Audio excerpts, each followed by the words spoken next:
Bismillahirrahmanirrahim. Kayak itu.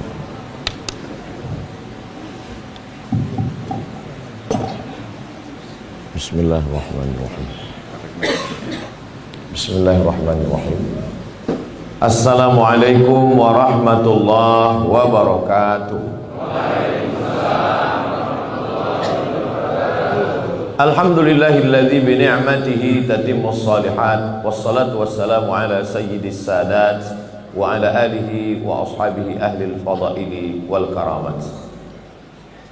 Hadratul muhtaramin wal mukarramin, para alim, para ulama, tokoh masyarakat, hadirin hadirat yang berhadir pada subuh ini, semoga semuanya selalu dalam perlindungan Allah Subhanahu wa taala.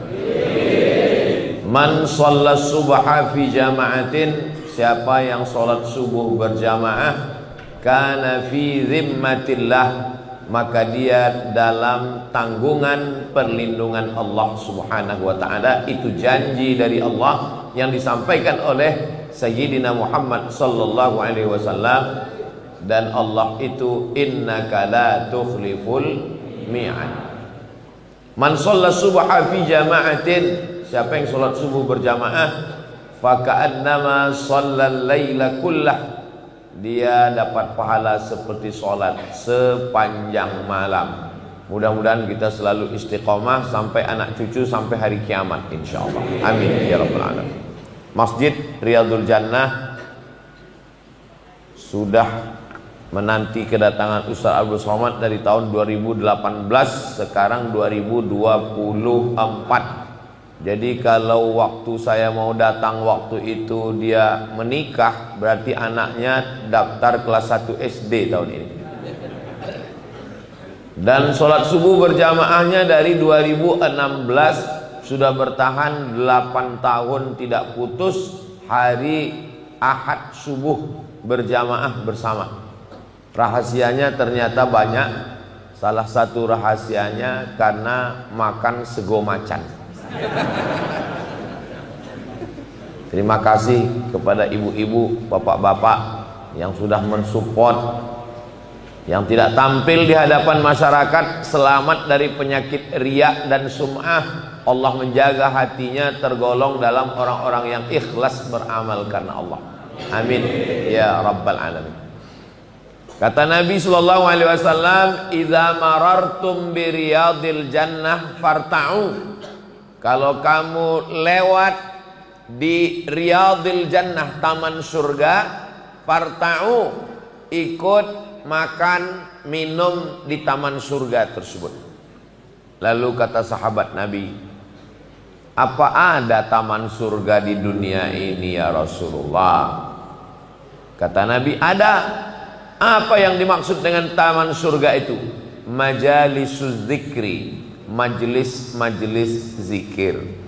Jadi majelis kajian kita ini termasuk majelis zikir, termasuk taman surga insyaallah. Amin. Kenapa? Karena di dalamnya tidak ada lagha sia-sia. Di dalamnya hanya ada ayat Quran, hadis Nabi, nasihat, wa tawasau bil haq wa tawasau bis sabr. Itu kenapa majelis zikir, majelis taklim, majelis solawat dipisah laki-laki dan perempuan. Karena kalau bercampur aduk, ikhtilat, rahmat Allah tidak turun. Kenapa di dalam majelisnya tidak ada boleh kata-kata lagha sia-sia? Karena Allah tidak suka kepada kesia-siaan. Kalau mau melihat kualitas keislaman seseorang, apa standarnya? Apakah titelnya, apakah pakaiannya? Bukan. Min husni islamil mar'i tarkuhu ma la ya'nihi. Kalau mau melihat kualitas keislaman seseorang, lihatlah tarkuhu ma la ya'nihi. Lihatlah bagaimana dia meninggalkan perbuatan yang sia-sia.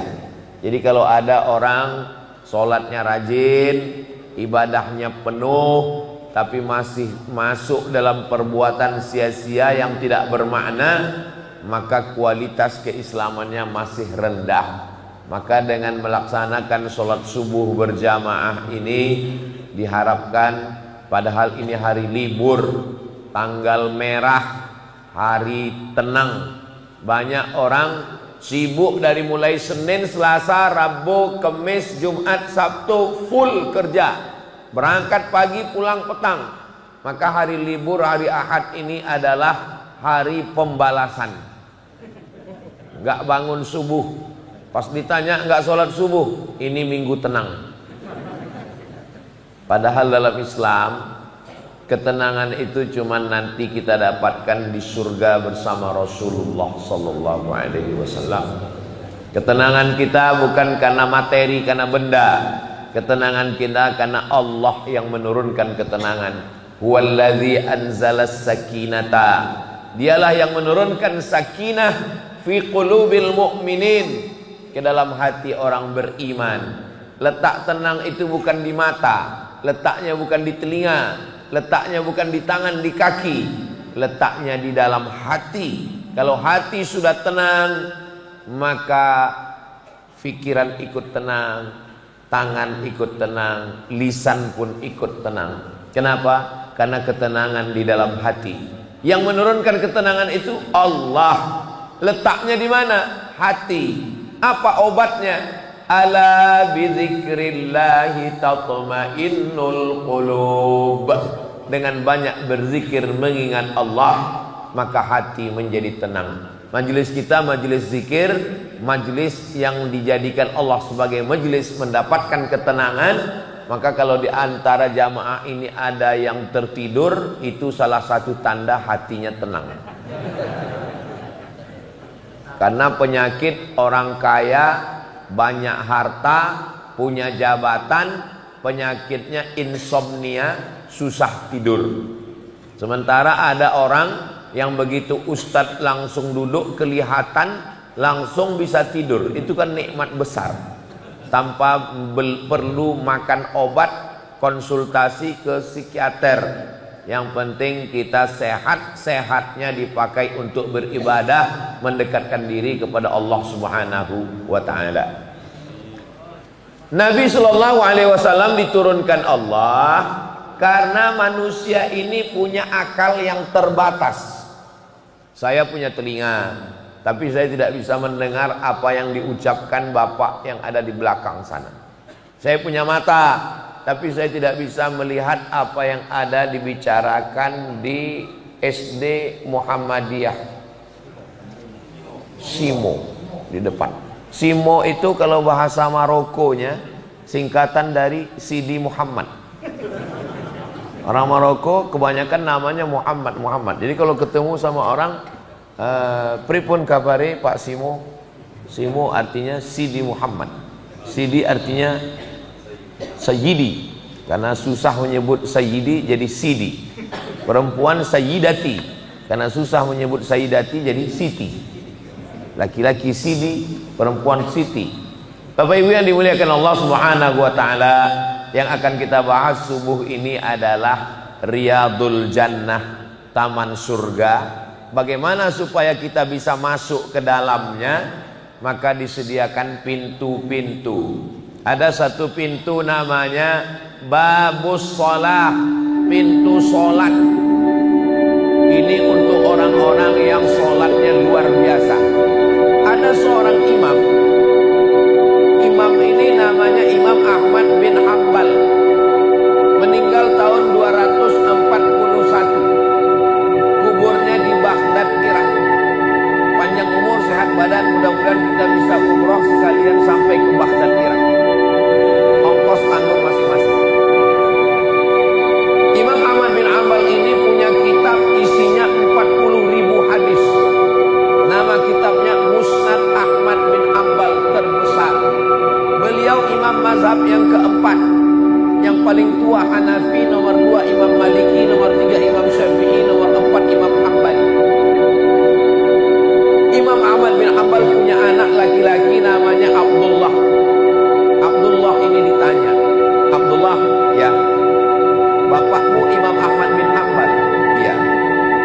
Sholatnya satu hari berapa rakaat? Imam Ahmad bin Hanbal satu hari sholatnya salasani rakaat, 3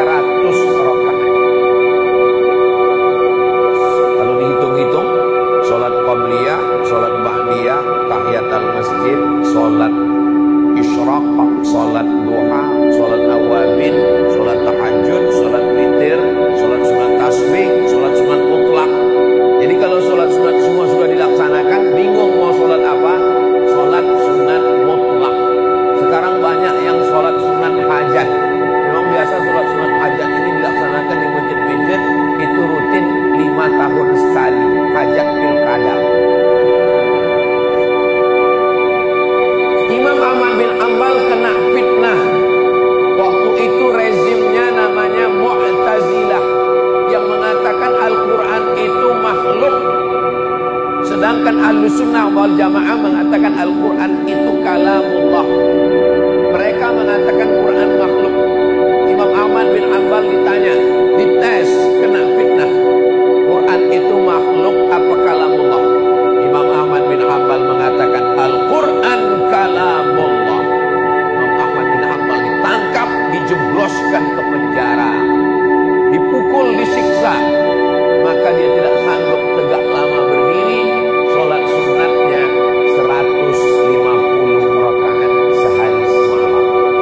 Sebelum masuk penjara 300, setelah masuk 150. Kita masuk nggak pernah sholat sunat. Gimana mau masuk dari pintu surga? Bagus sholat. Alhamdulillah Ustaz Somad, suami saya ini sekarang sudah sholat sejak mendengar kajian Ustaz di YouTube. Sholat apa Bu? Idul Adha. Itu pun karena mau ngambil kupon kurban. Enggak apa-apa sebagai permulaan. Tapi ingat, inna awwala ma yuhasabu bihil abdu yaumal qiyamah. Yang pertama kali dihisab, dihitung dari seorang hamba itu adalah sholatuhu, sholat. Idza sholahat, kalau sholatnya baik, sholahal amalu kulluh, semua amalnya jadi baik. Wa idza fasadat, kalau sholatnya rusak, fasadal amalu kulluh, semua amal ibadahnya rusak. Menurut mazhab Hambali, yang tadi saya ngomong Imam Ahmad bin Hanbal sholat 300 rakaat sehari semalam itu, Imam Hambali berpendapat orang yang gak sholat kafir. Makanya kalau Bapak Ibu pernah dengar ceramah Ustaz di YouTube, siapa yang gak sholat otomatis istrinya sudah fasah. Fasah bahasa Arabnya, bahasa kitanya pisah. Pisah itu apa sama dengan tolak Pak Ustaz? Enggak. Kalau tolak itu laki-laki yang mencerai istrinya, namanya tolak. Kalau istrinya yang menggugat, namanya khulu'. Kalau otomatis pisah, namanya fasah. Salah satu sebabnya suaminya murtad. Na'udzubillah. Kalau suami tiba-tiba murtad atau istri tiba-tiba murtad, itu otomatis fasah. Menurut mazhab Hambali, kalau suami tidak sholat, itu otomatis fasah. Si istri mesti ditarik oleh bapaknya pulang ke rumah, nggak boleh lagi serumah dengan babi hutan. Ustaz kok kasar begitu? Lebih kasar lagi daripada penghuni neraka jahanam. Maka sholat. Tapi dalam mazhab Syafi'i beda. Mazhab Syafi'i begini, kalau dia nggak sholat ditanya dulu, kenapa kamu nggak sholat? Kalau dia bilang saya nggak sholat ini ya karena sibuk, karena malas, dia nggak kafir, dia hanya sekedar fasid Pak. Tapi kalau dia mengatakan sholat itu nggak relevan dengan zaman, buang-buang waktu, mubazir, berarti dia ingkar, berarti dia kafir, berarti dia sudah keluar dari agama Islam. Mudah-mudahan kita semua tetap mati dalam keadaan la ilaha illallah Muhammadur Rasulullah sallallahu alaihi wasallam. Karena kata Allah, wala tamutunna illa wa antum muslimun. Jangan mati kecuali dalam keadaan Islam. Ada nggak yang lebih banyak lagi sholatnya daripada Imam Ahmad ada seorang ulama namanya Imam Junaid Al-Baghdadi. Al-Baghdadi berarti orang Baghdad. Al-Makki orang Makkah. Al-Madani orang Madinah. Al-Boyolali. Jadi ujung nama itu sudah menunjukkan dia asalnya dari mana. Ada ulama besar namanya Syekh Soleh Darat As-Samarani, Semarang. Saya ziarah makamnya Semarang. Salah satu gurunya ulama Syekh Hashim Asy'ari, Kiai Haji Ahmad Dahlah, ulama-ulama besar Syekh Soleh Darat As-Samarani. Lalu kemudian ketika ada seorang ulama namanya Imam Junaid Al-Baghdadi, Baghdad, Irak. Dia punya ruko, dia jualan di toko. Pagi dia buka tokonya, dia dagang. Kalau ada yang beli, dia layani. Kalau kira-kira nggak ada yang beli, dia sholat sunat 2 rakaat. Nanti ada lagi yang beli, dia layani. Nggak ada yang beli, dia sholat sunat 2 rakaat. Sampai akhirnya malam, semuanya 400 rakaat, 400 rakaat. Di mana kami bisa baca ini Ustaz?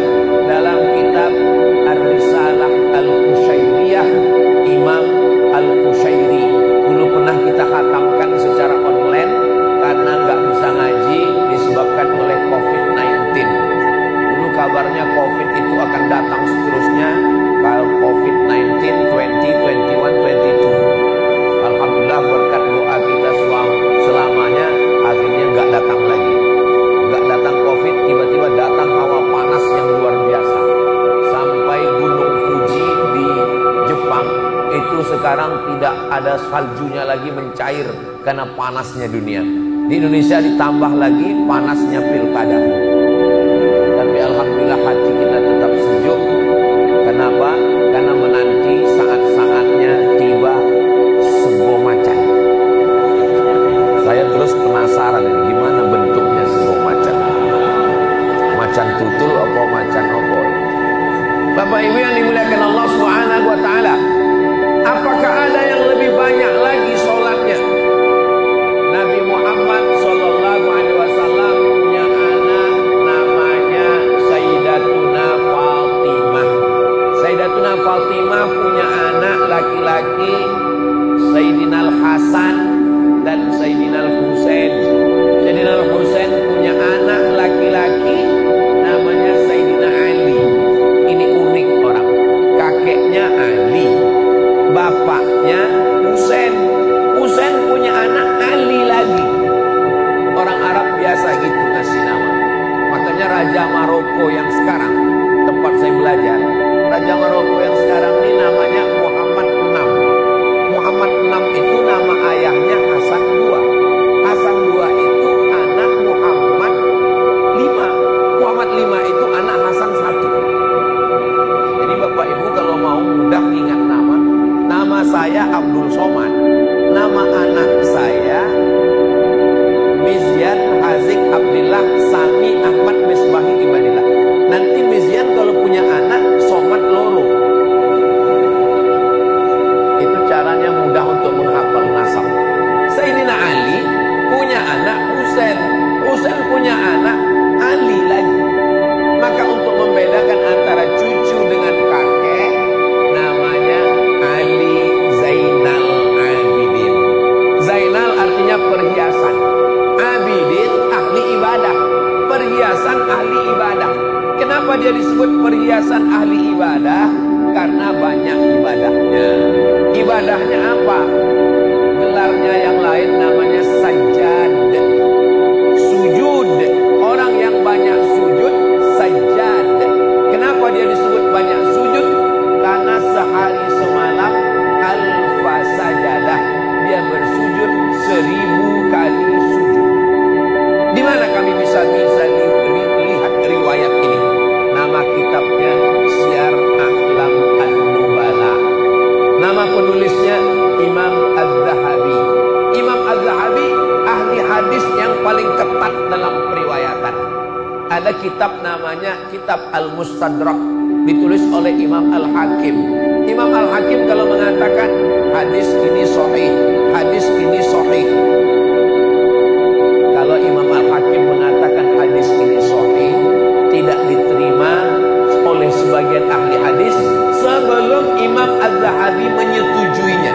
Maka muncul kaidah dalam ilmu hadis, sahahul hakim wa wafaqahu Az-Zahabi. Disahihkan oleh Imam Al-Hakim, disetujui oleh Imam Az-Zahabi. Saya suka baca biografi Imam Az-Zahabi karena beliau orangnya terpercaya dalam meriwayatkan riwayat-riwayat. Riwayat dari beliau bahwa Imam Ali Zainal Abidin sujudnya sehari semalam 1000 kali sujud. Jadi kalau kita hitung sholat kita, bangun malam sholat sunat wudu, sholat sunat taubat, sholat sunat tahajud, sholat sunat hajat, sholat sunat witir, tahiyatul masjid, qobliyah subuh, sholat subuh, nanti jam 5 lewat 20 lewat 25 sholat sunat isyraq, sholat sunat duha, qobliyah zuhur, sholat zuhur, ba'diyah, qobliyah asar, sholat asar, qobliyah maghrib, maghrib, ba'diyah maghrib, qobliyah isya, sholat isya, ba'diyah isya. Berapa itu Ustaz? Wakil. Tapi jangan merasa sholat kita sudah banyak. Apa tujuan Ustaz Somad cerita Imam Ahmad bin Hanbal, Imam Junaid Al-Baghdadi, Ali Zainal Abidin?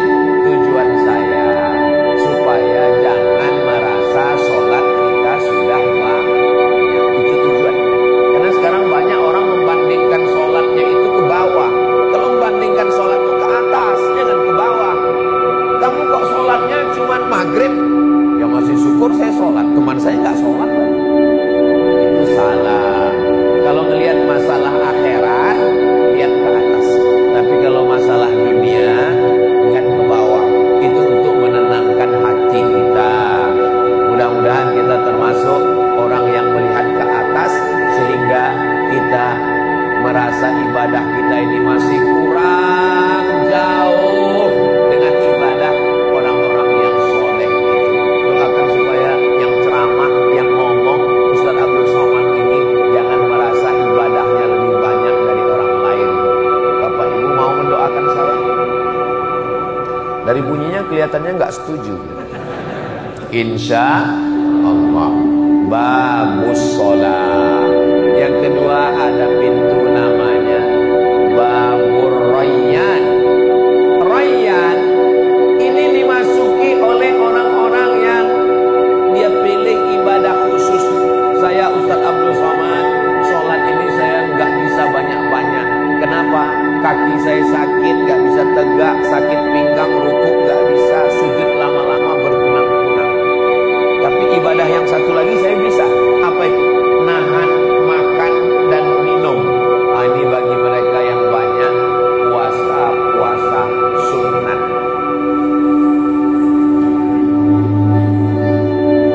Di tengah malam yang sunyi, cobalah makan sayur kubis.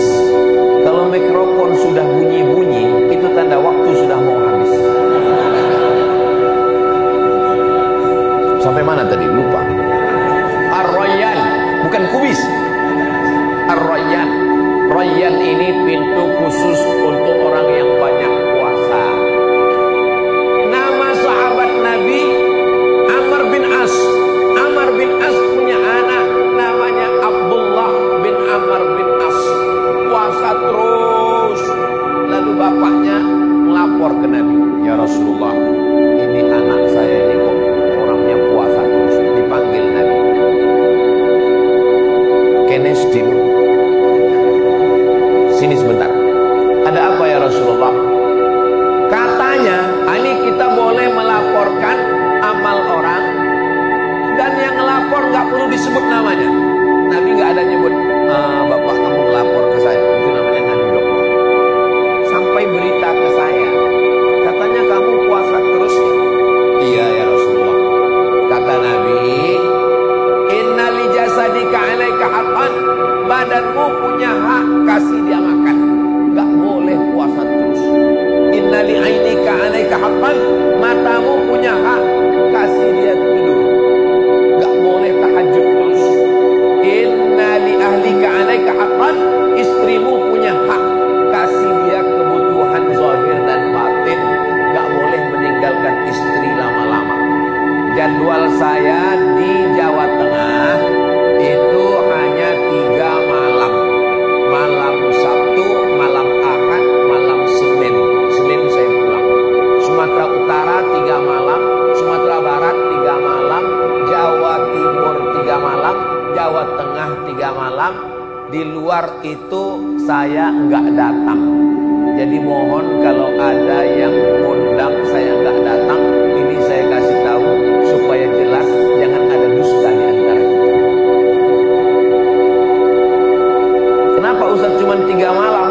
Karena kalau sampai 4 malam zolim, dikhawatirkan buka cabang. Maka tekone hari Jumat, pulangnya hari Senin. Sabtu, Ahad, Senin pulang dari Kulon Progo langsung ke Pekanbaru. Mudah-mudahan selamat sampai tujuan. Amin ya rabbal alamin. Tapi saya sanggup puasa ya Rasulullah. Kalau kamu sanggup puasa bagus, tapi perhatikan dirimu. Kamu puasa saja 3 hari, 13, 14, 15. Man jaa bil hasanati falahu asyru amsalihha. Siapa yang melaksanakan 1 dibalas 10. 13, 14, 15, 10, 20, 30. 3 hari sama dengan 30 hari. Saya sanggup lebih banyak daripada itu. Senin, Kemis, Senin, Kemis, Senin, Kemis, Senin, Kemis, 8 hari. Saya sanggup. Ini lama-lama laron ini masuk mulut. Saya sanggup lebih banyak lagi daripada itu. Ahabbu shaum ilallah shaumi Daud. Puasa yang paling disukai Allah, puasane Nabi Daud. Yasumu yauman, puasa sehari, wa yuftiru yauman, makan sehari. 1, 3, 5, 7, 9, 11, 13, 15, 17, 19, 21, 23, 25, 27, 29, 15 hari. Puasa Daud. Ini banyak yang salah ngomong, Pak Ustaz Somad, apa hukumnya suami saya sholat Daud? Gimana Bu? Sehari sholat, sehari enggak? Enggak ada. Ini pasti salah dengar. Yang namanya puasa Nabi Daud, sehari puasa, sehari makan. Ini yang paling afdal. Sebanyak-banyaknya 15 hari dalam sebulan. Adapun puasa sepanjang hari, sepanjang tahun, itu namanya puasa dahar. Puasa dahar. Dahar sepanjang hari. Tapi bahasa Jawa dahar malah yang makan. Dahar. Sampean puasa dahar. Loh kok makan? Dahar maksudnya puasa sepanjang hari. Ini ikhtilaf antar ulama.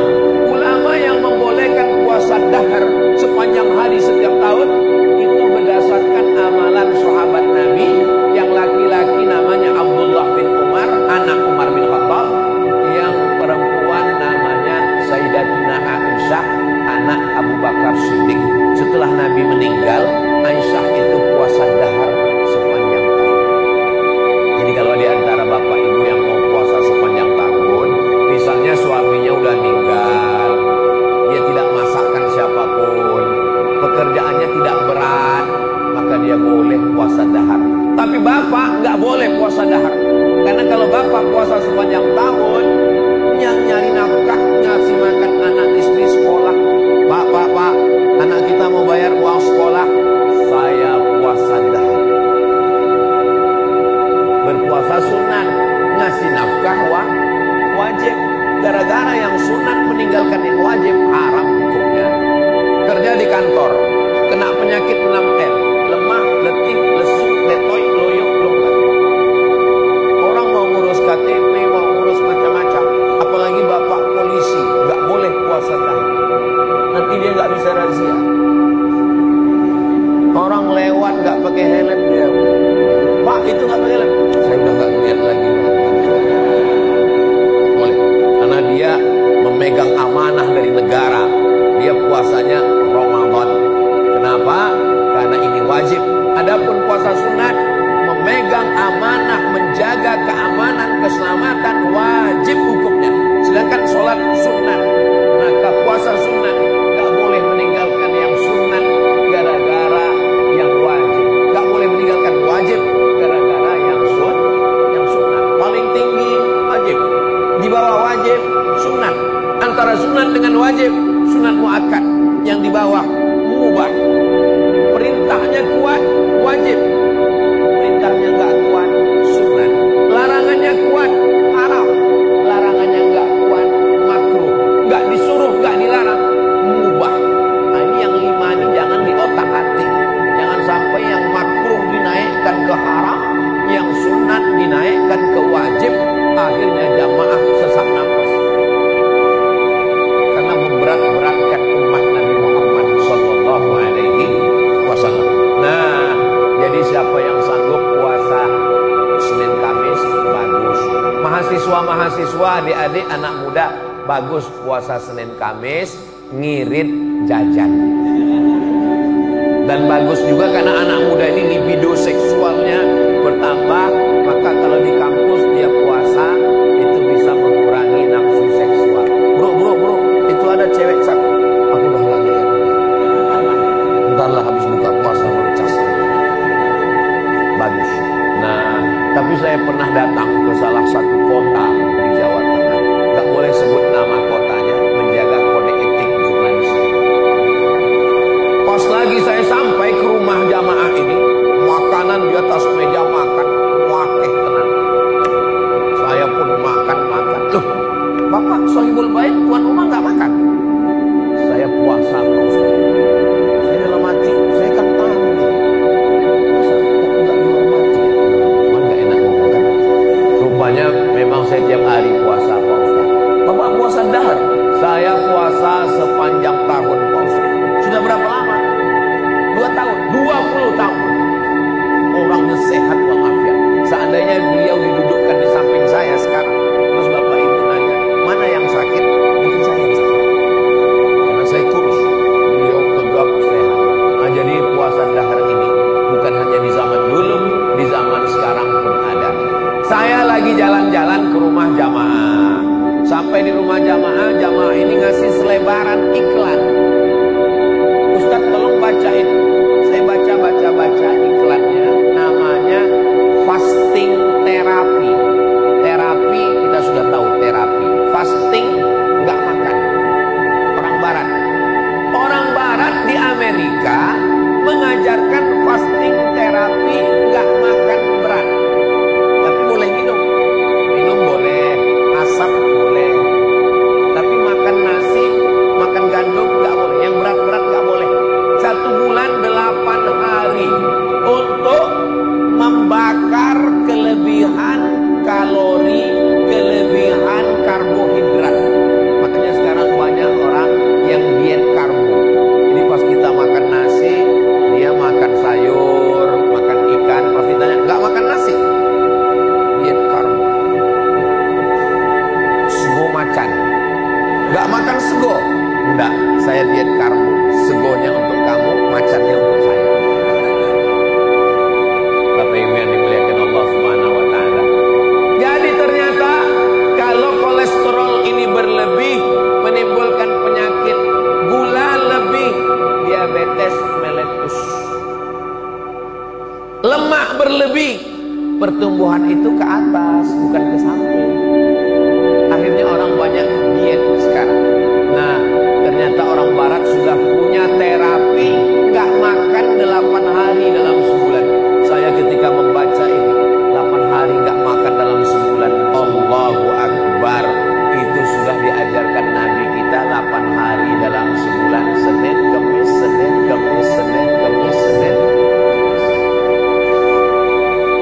Ternyata kami baru tahu rahasia sehat Ustaz Somad. Ustaz Somad ini badannya slim ternyata kena puasa. Enggak. Saya badan ini kurus begini bukan karena enggak kuat, bukan karena puasa, memang sudah takdir. Saya makan terus, kadang saya malu juga sama jamaah. Pernah waktu di Medan saya lagi makan, ada Pak Kapolsek, pas lagi makan, Pak Kapolsek ayo makan. Mohon maaf Pak Ustaz, saya puasa sunat. Nendang banget gitu. Saya kan ustaz, dia polisi, dia puasa, saya enggak. Untungnya saya ada alasan. Ustaz kok enggak puasa? Musafir. Saya tertolong karena musafir. Bapak Ibu yang dimuliakan Allah Subhanahu wa taala. Jadi yang mau melepuh nang surga dari pintu Babur Royan, ini kalau dilihat dari mata-matanya ini banyak yang masuk surga dari Babur Royan.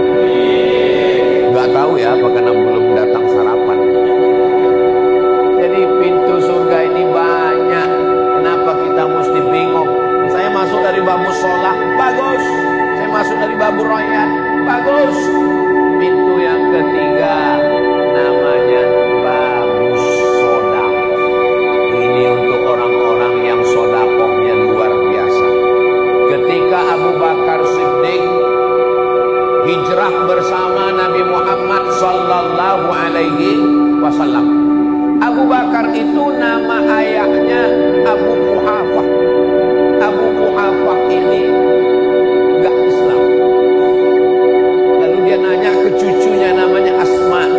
Asma, ya kakek, Abu Bakar mana?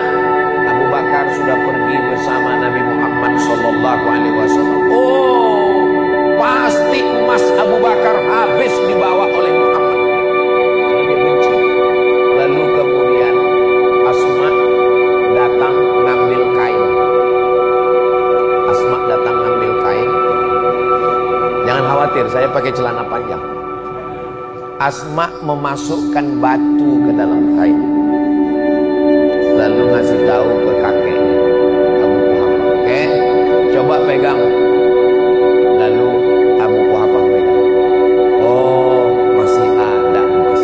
Padahal emasnya sudah dibawa semua hujan. Yang ada di dalam kain itu batu untuk mengelabui. Kok Abu Quhafah buta?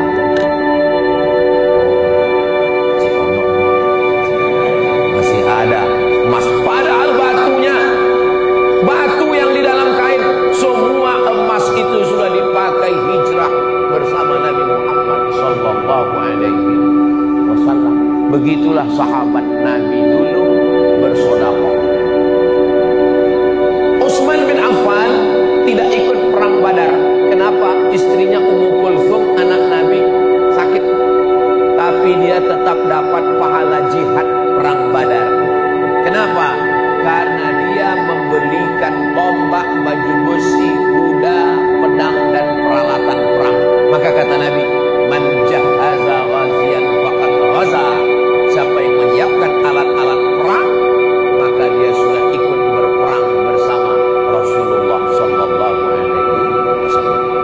Jadi Babu Sodakoh itu ada tulisan sedulur sakjatine, saudara sejati, betul? Bukan saudara sesama pemilik kebun jati. Di bawah ada tulisan pembangunan pondok pesantren Riyadul Jannah tahap kedua. Bersedekahlah, pembebasan tanah, asrama dan kelas. Ingat, malaikat maut sudah dekat. Siapa yang jamin besok pagi masih hidup? Siapa yang jamin hari Rabu tanggal 27 yang daftar KPU itu hidup semua? Gak ada yang jamin. Maka yang paling pasti dalam hidup ini adalah mati. Calon kepala daerah belum tentu jadi. Calon orang kaya belum tentu kaya. Tapi calon mati pasti. Bagus bagi yang ada usaha sablon baju kaos. Mati pasti.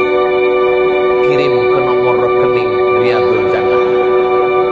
Saudara yang dimuliakan Allah Subhanahu wa taala. Maka ini ada namanya satu pintu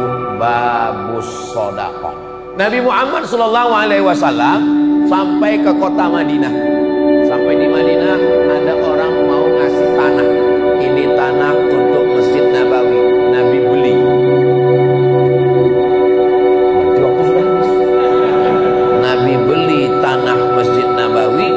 Itulah tanah yang sekarang ma baina baiti wa mimbari, antara rumahku dan mimbarku raudhatun min riyadil jannah, salah satu dari taman surga, riyadul jannah. Ini diambil dari hadis Nabi Muhammad sallallahu alaihi wasallam.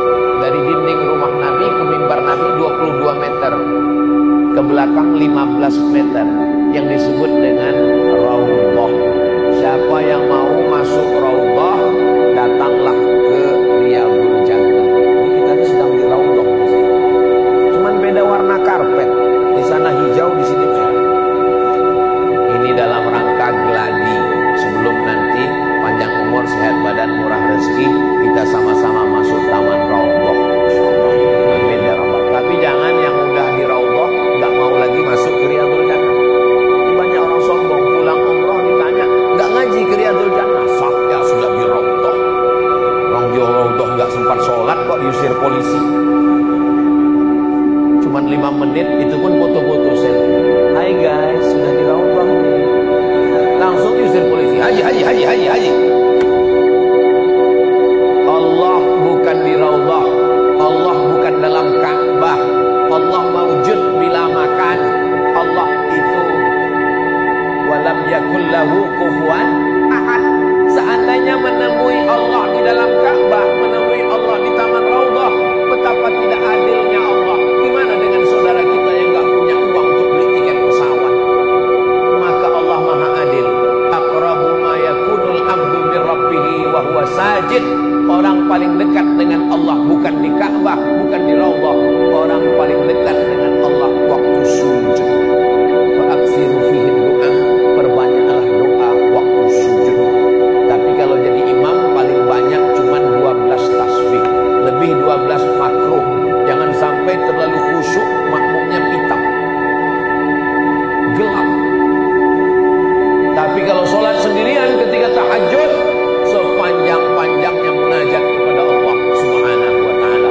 Pintu yang ketiga, babus shadaqah. Maka ini untuk mereka-mereka.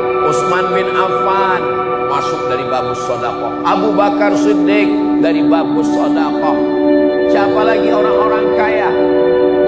Ketika turun ayat in tuqridullaha qardan hasanan fayudha'ifahu lahu ad'afan katsira. Kalau kamu beri pinjaman kepada Allah, Allah akan lipat gandakan. Datang Abu Dihdah, apakah Allah perlu pinjaman ya Rasulullah? Allah maha kaya, wa huwal ghani, dia maha kaya. Allah tidak perlu pinjaman, tapi agama Allah ini perlu pinjaman. 600 batang pohon kurma. 600 batang itu kalau sawit itu 1 hektarnya 300 batang. 2 hektar 1 kapling 300 batang. Jadi kalau 4 hektar 600 batang. Sawit sekilo 2.000. Tapi kurma ajwa Madinah 1 kilo 80 real. 80 real kali 3.000. 240.000. Itu kurma ajwa yang hitam, yang manis.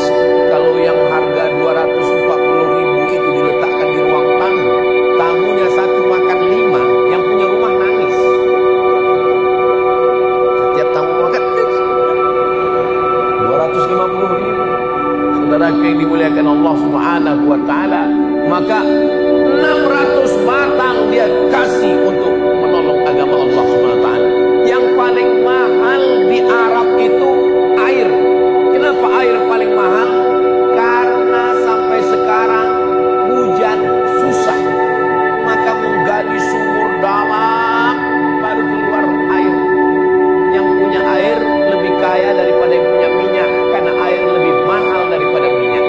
Maka yang punya sumur di zaman Nabi namanya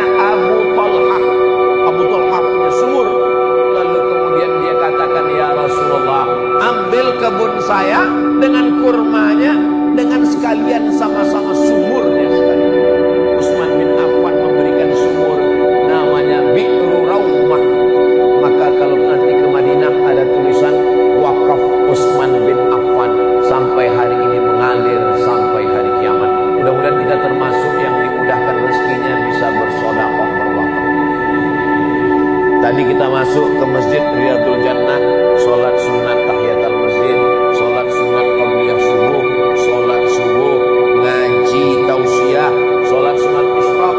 Pahalanya ngalir ke yang mewakafkan tanah ini, yang bangun masjid ini, yang wakafkan lampu cantik ini, yang mewakafkan ini masjid luar biasa, jendela dan pintunya banyak sekali. Ini masjid nggak perlu AC karena dia sudah punya AC. AC itu angin cepat. Saya suka masjid yang terbuka begini sehingga sirkulasi udaranya lapang, walaupun kelihatannya ini amat sangat padat karena kapasitas masjid ini 350 orang, sekarang diisi 3.500. Ini sekarang kita sedang rebut-rebutan oksigen. Saudara yang dimuliakan Allah Subhanahu wa taala, doakan supaya Ustaz Abdul Somad bisa bangun masjid sebelum mati, supaya bisa dapat amal jariah sementara hari kiamat, di alam barzakh, alam kubur, dan ketika kita nanti masuk surga, salamun qaulan mir rabbir rahim. Selamat kamu masuk dari babus sedekah. Tapi bukan berarti kalau sudah sedekah bangun masjid gak sholat lagi. Ini gak benar juga. Kamu kok gak sholat? Saya sudah dapat pintu surga babus sedekah. Jadi gak perlu sholat lagi. Sholatnya tetap, puasanya tetap, cuman penekanannya pada sedekahnya lebih. Saya selama keliling dari Sabang sampai Papua itu ketemu dengan makhluk-makhluk unik yang luar biasa. Saya pernah ketemu bapak-bapak sudah tua, umur 80 lebih. Ustaz Abdul Somad doakan umur saya panjang. Iya Pak Haji. Apa cita-cita Bapak? Cita-cita saya bangun masjid. Berapa Pak? 99 masjid. Ada satu lagi ketemu umurnya 85, masih hidup. Apa rahasia Bapak umur panjang? Saya doa sama Allah gini Pak Ustaz. Ya Allah, matikan saya kalau masjid ini selesai. Terus masjidnya nggak saya selesaikan. Sampai sekarang nggak selesai-selesai. Gimana Bapak bangun masjid nggak selesai? Saya bangun satu. Begitu udah mau selesai, saya bangun satu lagi. Begitu udah mau selesai, saya bangun satu lagi. Dan nggak pernah selesai. Setiap saya doa, ya Allah matikan saya kalau ini selesai. Jadi memang manusia ini kepalanya sama hitam, isi kepalanya macam-macam. Ada yang hartanya mau habis. Ada satu lagi ketemu, dia hobinya bangun pondok. Bangun pondok, ketipu, pondoknya hilang. Bangun pondok. Bapak sudah bangun berapa pondok? Saya bangun pondok, Pak Ustaz, yang ini diambil si anu, yang ini diambil si anu. Terus Bapak bangun lagi. Sampai sekarang saya bangun terus Pak Ustaz. Kenapa Bapak nggak berhenti? Karena semakin saya ditipu orang, rezeki saya makin berlimpah. Saya rencana nanti kalau waktu ada lapang, nggak sibuk lagi, saya mau nulis buku judulnya Manusia-manusia unik yang saya temui. Selama saya keliling ini, banyak manusia-manusia aneh yang saya jumpai. Dan unik-uniknya itu untuk kebaikan. Ada satu lagi, dokter, dia bayar zakatnya 5%. Saya bilang ini salah cara ngitung zakat. Zakat itu 2,5%. Kenapa kamu bayar 5%? Gini Pak Ustaz, petani yang pergi ke sawah, waktu pagi dia berangkat ke sawah itu masih bisa dibedakan ini orangnya, ini sapinya. Pas sore pulang kena lumpur, sama bentuknya. Kata dia ya, bukan saya ngomong. Tapi pas bayar zakatnya berapa Pak Ustaz? Saya bilang kalau pakai tada hujan 10%. Nah, kalau pakai irigasi 5%. Masa petani yang panas-panasan 5%, saya kok 2,5%? Saya tinggal pakai AC, pakai mobil. Masa saya 2,5%? Saya malu sama Allah Pak Ustaz. Ya terserah Bapak semua. Orang-orang begini ada. Jadi zakatnya tetap 2,5%. Yang kelebihan 2,5% itu dihitung sebagai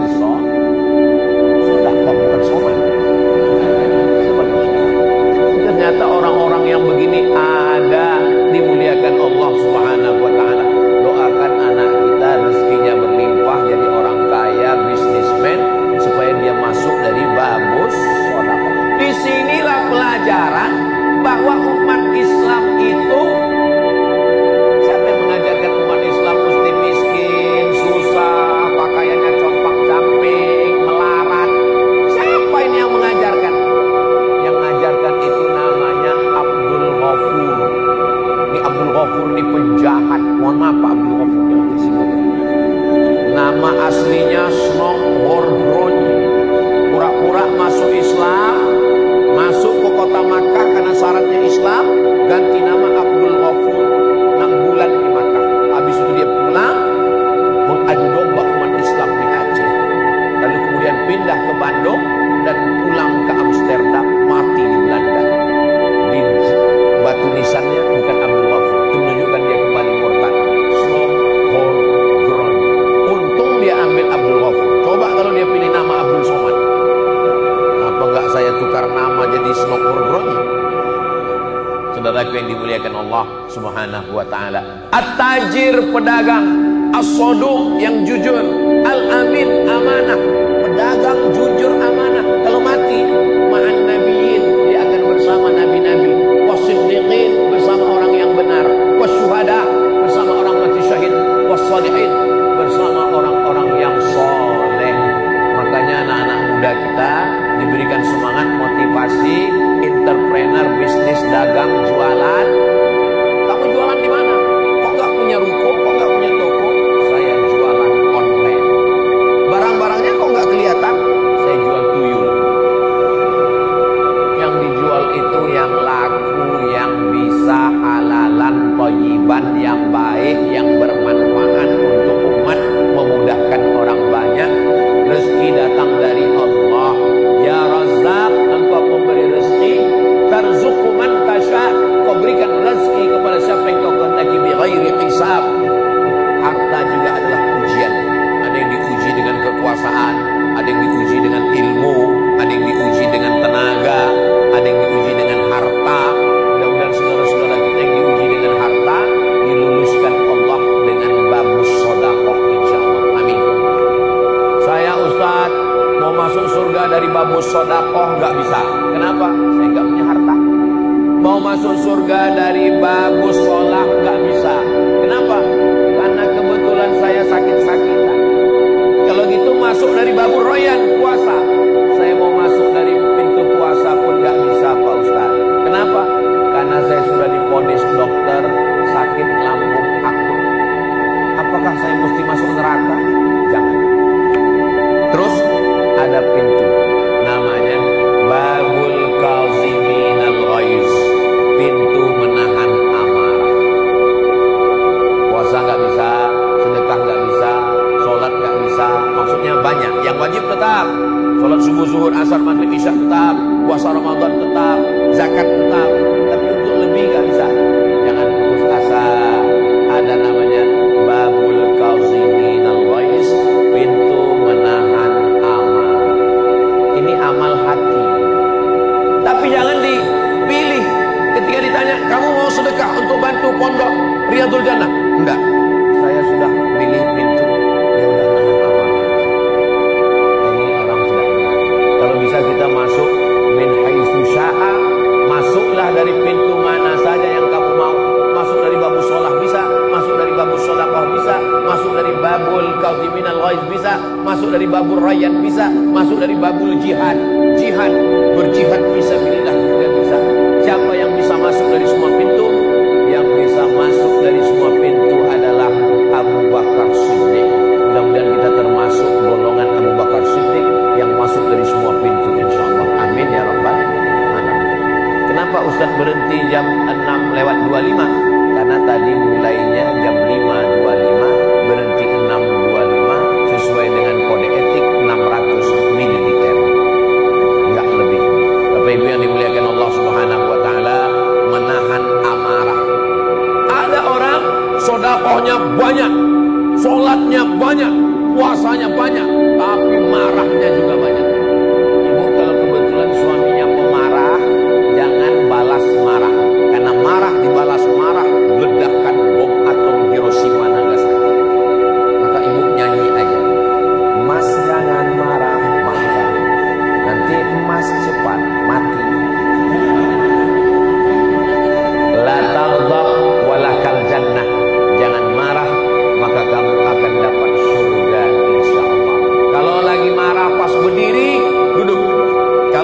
lagi marah, duduk, baring. Marah itu kobaran api neraka, padamkan dengan wudhu. Begitu terasa marah, wudhu. Kalau sudah wudhu tetap marah, mandi. Kalau sudah mandi tetap marah, usahakan mandinya ke tengah laut supaya bukan cuma marahnya hilang, orangnya hilang sekalian. Ini Ustaz Somad ini, apakah dia tidak pemarah?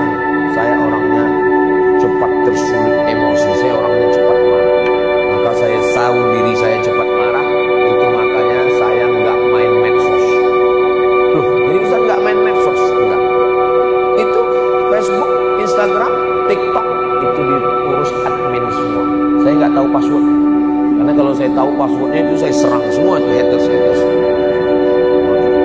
Saya tahu diri saya, maka saya kasih tahu sama admin kamu yang urus.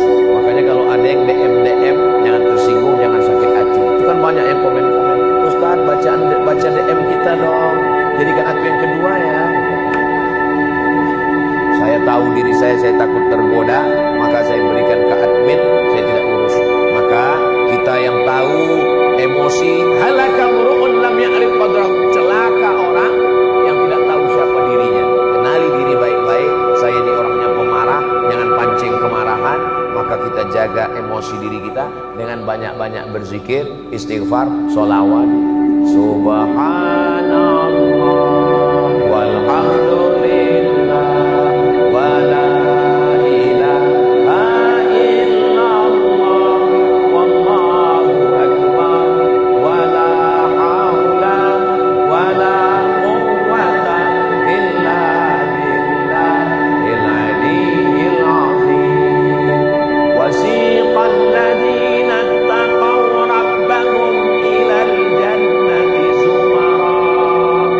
Ketika orang-orang beriman yang takut kepada Allah itu digiring masuk surga. Lalu futihat abwabuha, dibukakan pintu surga. Wa qala lahum khazanatuha, penjaga pintu surga berkata, salamun alaikum, selamat, tibtum, kamu sudah buat baik. Fadkhuluha khalidin. Semua jamaah Riyadhul Jannah ini masuk surga. Ketika jamaah Riyadhul Jannah Boyolali masuk surga, yang pertama mereka cari adalah mana Ustaz Abu Somad. Mereka masuk dari babus sholah, mereka masuk dari babus sedekah, mereka masuk dari babul rayyan, mereka masuk dari babul kaziminal ghaiz, mereka masuk dari babul jihad. Mereka nanya, "Ini Ustaz Abu Somad." Mereka tanya ke malaikat, Ustaz Somad mana? Malaikat menjawab, Ustaz Somad sudah lama menunggu di ruang VVIP. Amin. Sebenarnya itu cara saya minta doa kepada jemaah supaya masuk surga Jannatul Firdaus. Kita tidak pernah berpisah karena kita selalu bersama dalam doa. Kalau ada saudara kita yang meninggal duluan, sebenarnya itu hanyalah penantian. Dia sudah menunggu di pintu surga dan kita akan bersama nanti di dalam surga yang tidak ada tipu, tidak ada bohong, tidak ada nifak, tidak ada dengki, tidak ada hasad, kehidupan yang kekal abadi. Bapak, Ibu akan masuk ke dalam al-mar'u ma'a man ahab, orang akan bersama. Kama jama'tana fi hadzal makanil mubarak, sebagaimana engkau kumpulkan kami di masjid yang penuh dengan keberkahan ini, kumpulkan kami nanti di surga Jannatul